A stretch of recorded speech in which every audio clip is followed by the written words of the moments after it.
Hello traders, it's ETM Effects, and in this lesson, we're going to break down my Euro USD trade that made me $1,500. We're going to cover this step by step to make sure you guys also can replicate this exact same trading approach and make some profits. This is the Euro USD trade. It was a 5-to-1, but let's go back to what made me initially take this trade. On my free Telegram, I posted the only pair I'm watching is Euro USD. The NY Open looks promising, and London did its job. So let's get into this.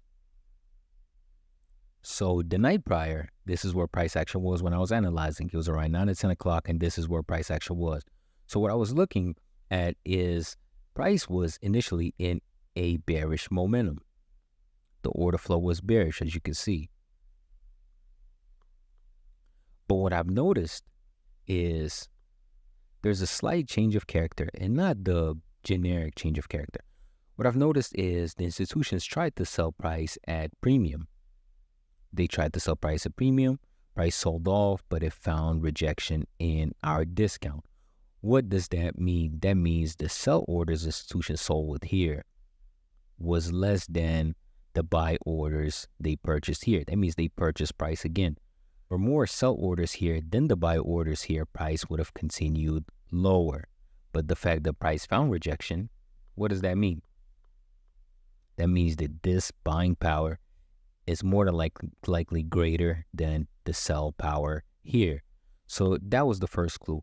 And when you look at your zones, when you look at your zonal trading approach, you would see the Euro USD is actually bullish. And I taught that in my higher time frame mastery course, how I look at zonal. So when I woke up next morning, the day of the trade, where this is how price action was. It was around 6:30. And what I've noticed is price is rejecting from the 50%, the fair price of the initial range that we were working in. Why am I still in this range? Because the premium rejection and the discount rejection was a part of this range. So I'm still sticking with this range until the breakout. And what I've noticed is price is failing to break below the 50%, the fair price of the range. So that's another confirmation that made me watch the trade even more. And the main thing is, 1 second, let's mark up our fair price. So that we mark our fair price. What was the other clue? Main confirmation here is, which is even more important than the rejection from the fair price, is the tight Asian range. This was the Asian range. And look, the Asian range was extremely tight. What happens when the Asian range is extremely tight? A lot of times you get this kind of setup. It's called AMD, accumulation, manipulation, distribution. Let's say this is the Asian range, it's tight. During London, you would see a hunt. So you would see a AMD, an accumulation, manipulation, distribution. You would see a tight range, a breakout to the opposite direction, and price to continue the opposite way. This is what you would see when you see an Asian range, especially when it's going along with your bias. Once I seen the daily range and I seen the Asian range, and I've seen the rejection from the 50%, I was like, okay, this is more than likely a stop hunt. The fact that now I know that this is a stop hunt. What is a stop hunt? A stop hunt is on the daily time frame.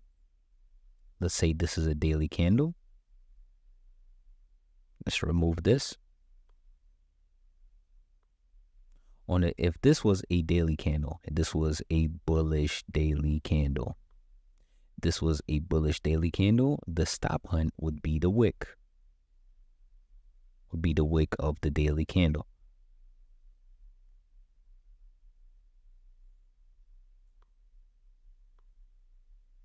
And what is the wick of a daily bullish candle? That would be the low of the day. So now I know the price is more than likely high probability at its low of the day. The low of the day has already been set during London because we had the tight range. When the tight Asian range happens, that means there's a manipulation going on. And when you have an expansion to the opposite direction, that's when you can confirm that this is a AMD, accumulation, manipulation, distribution setup. So now all I'm looking for is a retracement back to my stop hunt to take advantage of catching the low of the day. So by the time I actually started looking for an entry, it was late 7 o'clock. So it was like 7:55. And this is how price action was. So the main thing I noticed is this liquidity. So initially what I was looking for is a liquidity sweep. I was looking for a price to get down under this, come back, and continue higher, knowing that this is the low of the day and this is my protection.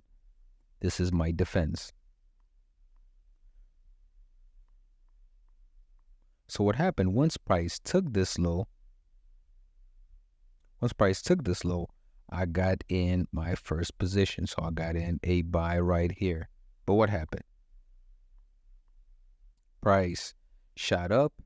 Okay, look what happens next. Price drops lower.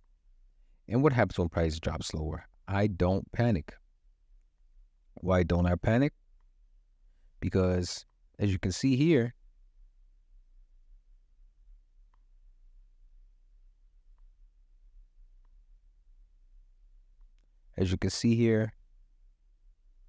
my stop loss is under my purge. My purge is my defense. So my stop loss is 20 pips.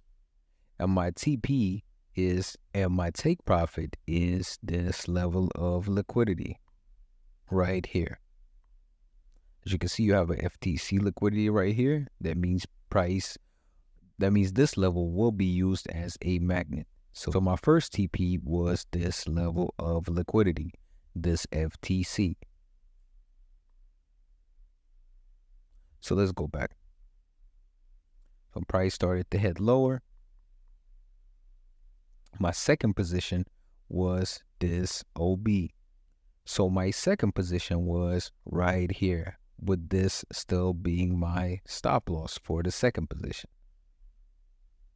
And as you can see, price started reacting. It hit my first TP, and that's when I exited out of one of my positions, and I kept some runners.